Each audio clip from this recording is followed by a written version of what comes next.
সবাইকে।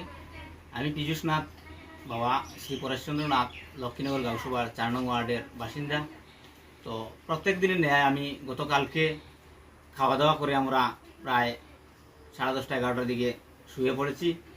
তারপরে রাত্রে 2:30 থেকে 2:45টার সময় বাইরে যাওয়ার জন্য উঠেছি। উঠে দেখি আমার ঘরের এই দরজা, এই কবজা, সিটকারিগুলা ভাঙ্গা এবং আমার ঘরের যে সুকেস, গডরেজ, লকার সব ভেঙে আমার যাবতীয় আমার পরিবারের সোনা রূপা, আমার ছেলের যা কিছু আছে প্লাস নগদ পয়সা সব কিছু চুরের দল নিয়ে গেছে।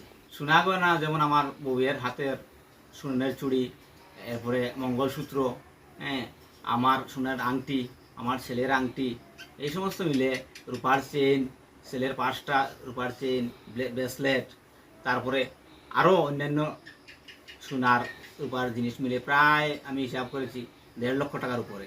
নগদ আমার 30,000 টাকা ছিল। ওই মাটির ডেপা থেকেও আরও 5-7 হাজার হবে, এটাও ব্যাংকে নিয়েছে। তাতে আমি পুলিশকে, ওসি বাবু সমরেশ দাস মহাশয়কে ফোন করি এবং উনি যথাক্রমে ওনার স্টাফ পাঠান। ওনারা এসে ইনভেস্টিগেশন করে গেছে।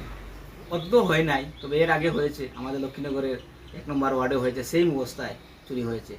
আমার এই ঘটনাটা প্রশাসনিক মাধ্যমে সুষ্ঠুভাবে তদন্তের মাধ্যমে দোষীদেরকে শাস্তি প্রদান যাতে করা হয় এবং এই ঘটনার দ্বারা আমাদের এলাকায় সবারই মনে একটা আতঙ্ক সৃষ্টি হয়েছে, যাতে প্রশাসন সঠিকভাবে পদক্ষেপ নেন। এটাই আমার প্রশাসনের কাছে তথা আমাদের রাজ্য সরকারের কাছে আবেদন রইল। সবাইকে। আমি পীযূষ নাথ, বাবা শ্রী পরেশচন্দ্রনাথ, লক্ষ্মীনগর গাঁওসভার 4 নং ওয়ার্ডের বাসিন্দা। তো প্রত্যেক দিনের ন্যায় আমি গতকালকে খাওয়া দাওয়া করে আমরা প্রায় 10:30-11টার দিকে শুয়ে পড়েছি। তারপরে রাত্রে 2:30 থেকে 2:45টার সময় বাইরে যাওয়ার জন্য উঠেছি। উঠে দেখি আমার ঘরের এই দরজা, এই কবজা, সিটকারিগুলা ভাঙ্গা এবং আমার ঘরের যে সুকেস, গডরেজ, লকার সব ভেঙে আমার যাবতীয় আমার পরিবারের সোনা রূপা, আমার ছেলের যা কিছু আছে প্লাস নগদ পয়সা সব কিছু চুরের দল নিয়ে গেছে। সোনা গয়না যেমন আমার বউয়ের হাতের সোনার চুড়ি, এরপরে মঙ্গলসূত্র, আমার সোনার আংটি, আমার ছেলের আংটি, এই সমস্ত মিলে রূপার চেইন, ছেলের 5টা রূপার চেইন, ব্রেসলেট, তারপরে আরও অন্যান্য সোনার রূপার জিনিস মিলে প্রায় আমি হিসাব করেছি 1.5 লক্ষ টাকার উপরে। নগদ আমার 30,000 টাকা ছিল।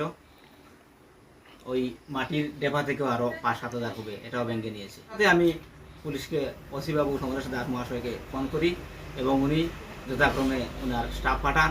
ওনারা এসে ইনভেস্টিগেশন করে গেছে। অদ্য হয় নাই, তবে এর আগে হয়েছে আমাদের লক্ষ্মীনগরের 1 নম্বর ওয়ার্ডে হয়েছে, সেম অবস্থায় চুরি হয়েছে। আমার এই ঘটনাটা প্রশাসনিক মাধ্যমে সুষ্ঠুভাবে তদন্তের মাধ্যমে দোষীদেরকে শাস্তি প্রদান যাতে করা হয় এবং এই ঘটনার দ্বারা আমাদের এলাকায় সবারই মনে একটা আতঙ্ক সৃষ্টি হয়েছে, যাতে প্রশাসন সঠিকভাবে পদক্ষেপ নেন। এটাই আমার প্রশাসনের কাছে তথা আমাদের রাজ্য সরকারের কাছে আবেদন রইল।